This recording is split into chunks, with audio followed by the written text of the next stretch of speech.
It's Friday, and you know what that means. We're diving into another short-term review. But here's the question for today's review. Is the R36T just another budget AliExpress device, or does it bring enough uniqueness to stand out amongst the crowded retro scene? Let's find out right after this.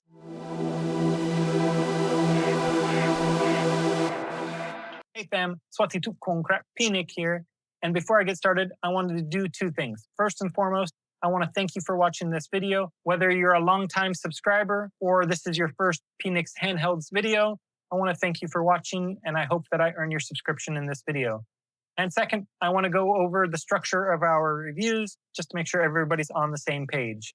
So we have 7 categories, and each category is rated 0 to 69, and those categories would be the unboxing experience, internals, first impressions, ease of use, customizability, controls, and value. After that, I'll bring it all together by reviewing the scores and give you the overall score. We'll, of course, go over things like the top pros and cons of the device, who I think should consider the device, and who I think should skip the device. Without further ado, let's get started with the unboxing experience. Well, as you can see, the box comes in a cardboard colored box, no special paint job on it.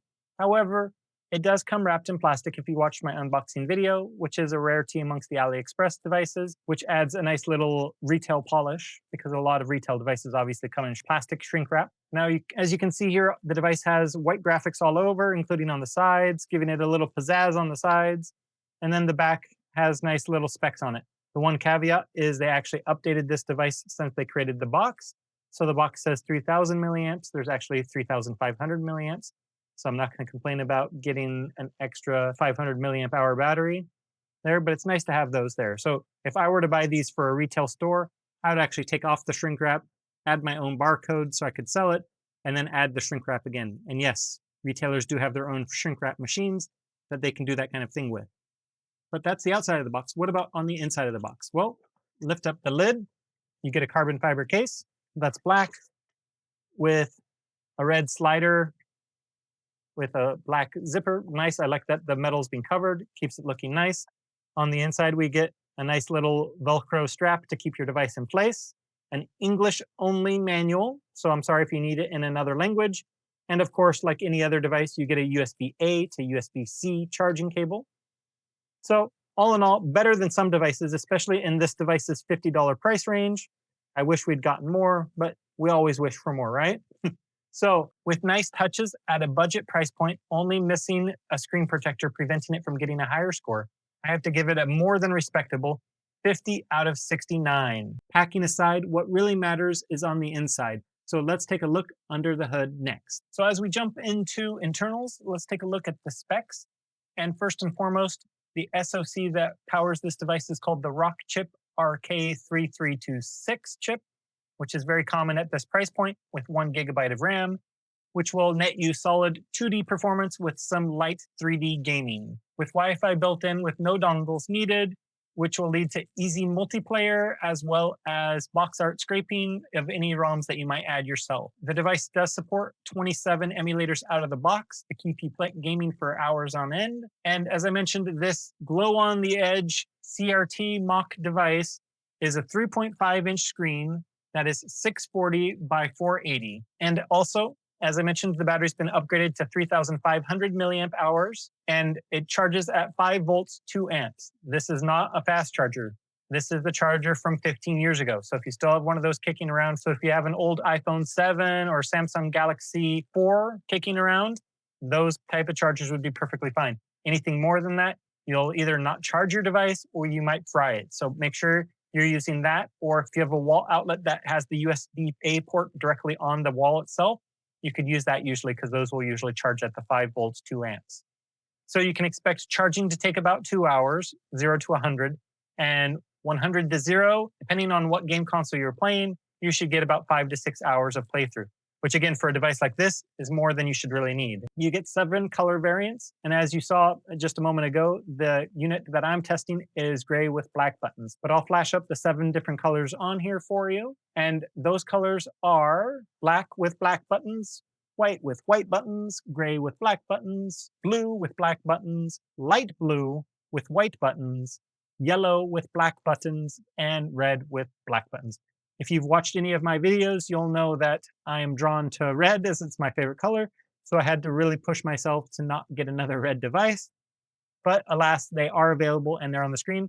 Let me know down in the comment section below. What color would you have chosen if you were to be buying this device? Now, it does have a single downward firing mono speaker, which is decent for a no-name OEM device, and it does sound relatively good. Again, for the $50 price point, really sounds nice, but don't expect any bass or anything like that. Just good highs and mids, and you'll be more than happy with it. So it fits squarely in the middle of the road. Nothing groundbreaking, but plenty of horsepower for most retro classics that you might want to play. So I give it a 34 out of 69. However, specs only tell half of the story. How does the R36T actually feel in the hand? So let's get to first impressions. Well, again, the unique curved display immediately stands out when you look at it because it causes the device to look very unique and does give that retro CRT display vibes, even though there's an LCD underneath the screen. It really makes it look amazing. I've never seen a four-way dish / shield style D-pad like this, but it is smooth in all directions. It's quiet and actually very comfortable and accurate to use, which really surprised me. And just below that, as you can see, we have the single RGB lit analog stick. It is clickable to be your L3 or R3 type of button. If we slide all the way over to the other side, we get our B, A, Y, X buttons that are Nintendo Switch style. They're clicky but satisfying to push.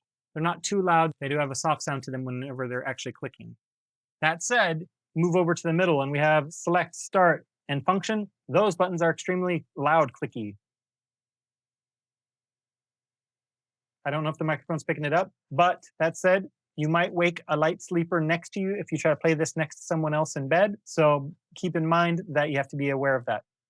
Follow me around to the other side, and the shoulder buttons are some of the most comfortable inline shoulder buttons I've used all year. So they're great to hold, mainly because you have this comfort grips pumps on the sides, which make it extremely comfortable to hold while you're gaming.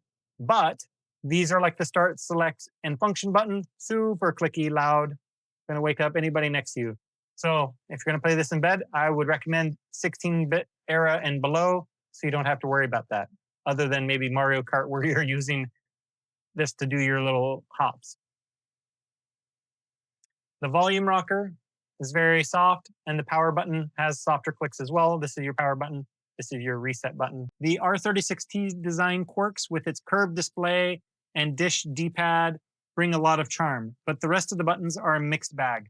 Only one analog stick, nice soft clicking sound on the face buttons, but then the shoulder buttons and the function buttons are very loud, which nets it a 50 out of 69. That said, once you get past the first feel, the next big test is whether the system is easy to use day to day. So let's talk ease of use. So it runs EmuELEC out of the box, which is basically RetroArch Plus Emulation Station Desktop Edition on Linux, which makes it extremely beginner friendly.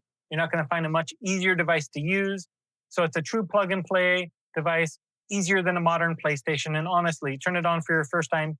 Even if you're a Luddite that's never picked up a handheld, you'll be able to launch a game within a minute of pushing the power button. And most of that time is the loading screen. Comes preloaded with 18,000 plus games, and it's easy to add or remove ROMs. All you have to do is take out the micro SD, put it in your computer, and swap them around, and you're easy to go.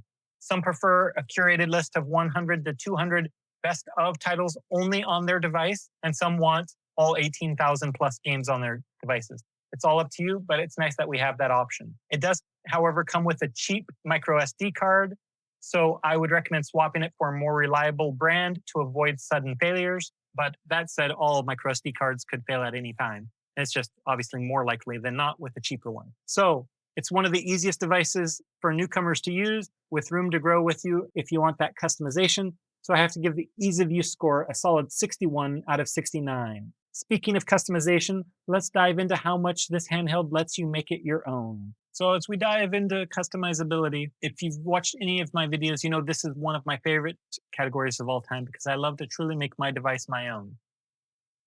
Well, as I showed you in the box, we get a nice faux carbon fiber case, which is a hard shell, so it makes it very nice and protective of your device.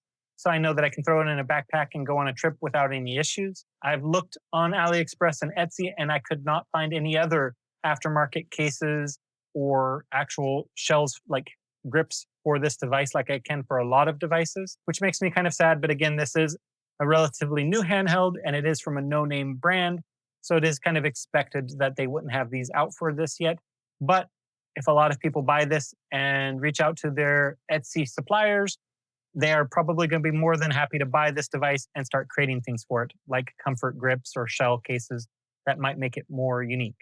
For example, a lot of other handhelds have a grip that you would hold with your hand and it kind of puts it out to the side like a PlayStation or Xbox controller. And then whenever you're done, you slide it off and you can use it as a screen protector to protect your screen. So something like that could definitely be doable on a device like this.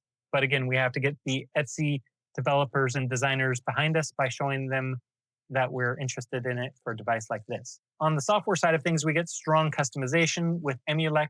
You get different themes you can use. You can curate your favorite list. You can do UI tweaks within EmuELEC to make it your own. And of course, there are online themes that you could access to with Wi-Fi. So it's nothing spectacular. As a matter of fact, it's only slightly above the average.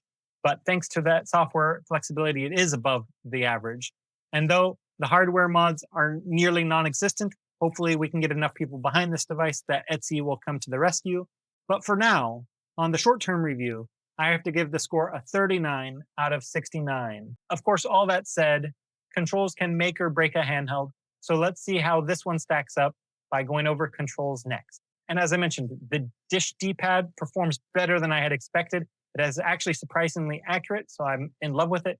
There's no clickety-clacketiness to it. So again, I love it because I love quiet buttons. I'm the soft membrane type. I'm not the mechanical keyboard type. The face buttons are clicky but reliable. And again, not clicky in a bad way. They're soft, firm sounding click, not a hollow like we get on these function buttons. The shoulder buttons, while they are ergonomic once again, they are loud. And the mono speaker is surprisingly decent, especially at this price point. Now, we also do get dual USB-C ports, which is a big plus. The reason I say it's a big plus is we have over here on its own the DC USB-C port, which means this is your charging USB-C port. Of course, we get a 3.5 millimeter headphone jack, and then we get an OTG port. So what you can do with this USB-C OTG port, you can plug in another controller while your device is charging, and you've basically consoleized your device, which I think is really awesome to be able to do simultaneously. So I'm glad that they give us that option. So it's comfortable overall with standout D-pad and shoulder buttons as far as function goes and comfort goes. But the noise and the mono speaker audio hold it back from being a great device. So I give it a 43 out of 69. And that brings us to always the trickiest category, which is why it's always last for me, and that is value. So this device runs at about $50 US. So it completes neck and neck with the Anbernic RG35XX Pro. Now, the RG35XX Pro adds a second analog stick, and all of the buttons are quieter on the Anbernic, and it does have a mini HDMI out. So not only can you use your device for charging and controllers, but you can also consoleize it to a TV easily. But there's no included case, and the screen is just flat, so you get less fun factor from the screen. Because let's be honest, this screen is just a lot of fun to look at in person. The camera will do it no justice. I'm confident in saying that. So that said, it's not great. It's not the worst value. It's not a bad deal by any means, but it's not best in class either. So I have to give it a middle of the road 35 out of 69, as it holds its own in the $50 tier in some areas, but lacks in other areas at that same price tier. So let's put it all together and review our categories. For unboxing, we got a 50 out of 69. Specs, we got a 34. First impressions, a 50. Ease of use, 61. Customizability, 39. Controls, 43. And value, 35, which gives us an average score of 45 out of 69. Which again, I've rated lower devices this year. A couple different handhelds got lower scores than this for the year, so it's not the worst device. At least it does have Wi-Fi. At least it is very comfortable to play, and it is highly customizable. So I appreciate all of those things right out of the box. That said, the top pros of this device would be that it comes with a case, which is again rare at this price point. It has an extremely unique curved CRT-style screen, which, yes, it is LCD below it, but the curved nature of the actual screen itself gives it unique flair. It's extremely easy to set up for beginners. Just power it on and you're playing within a minute. And that includes most of the time the device turning itself on. And of course, the dual USB-C ports add a lot of flexibility to this device, and I really appreciate that we get that flexibility. What about those cons? Well, again, loud function buttons and shoulder buttons are the biggest holdback for me because I like quiet systems. And again, a device like this is going to come with a cheap included micro SD card, so you'll want to provide your own. So again, don't spend the money for the upgraded memory card, just get the cheapest one and then get your own memory card. There are no aftermarket accessories. So what you get is what you get for now. But if we get enough people buying this device and going to the Etsy creators, I'm sure we can get some cases and grips made. But first, we need people to buy this device. And again, it is only a mono audio. So who should consider this device? Well, I'd say first, newcomers to retro handhelds who want a plug and play device, and collectors who want funky, quirky designs like this CRT style display with a dish style D-pad. They'll really appreciate this type of device. Who should consider skipping this device? Well, I'd say modders who want the aftermarket shells and cases to make their devices their own every day of the week, because right now that's not there. As well as nighttime players sharing a room, as the function buttons and the shoulder buttons could be a deal breaker for them, like in my case. So as we round out this video, back to the opening question. Does the R36T stand out in a crowded budget scene? The answer, well, yes and no. It won't replace premium devices, but with its CRT-inspired screen, solid ergonomics, and bundled case, it offers fun and beginner-friendly entry point at $50. But if you found this review helpful, I hope that you'll drop a like, hit that sub button for more handheld deep dives, and don't forget to join Phoenix-Handhelds.com for the opportunity to enter my subscriber giveaway. I'll have a link here shortly that you can click on in my outro graphics to watch my subscriber giveaway video. I've already given away one, and I look forward to giving away more giveaways. And until next time, this has been Phoenix.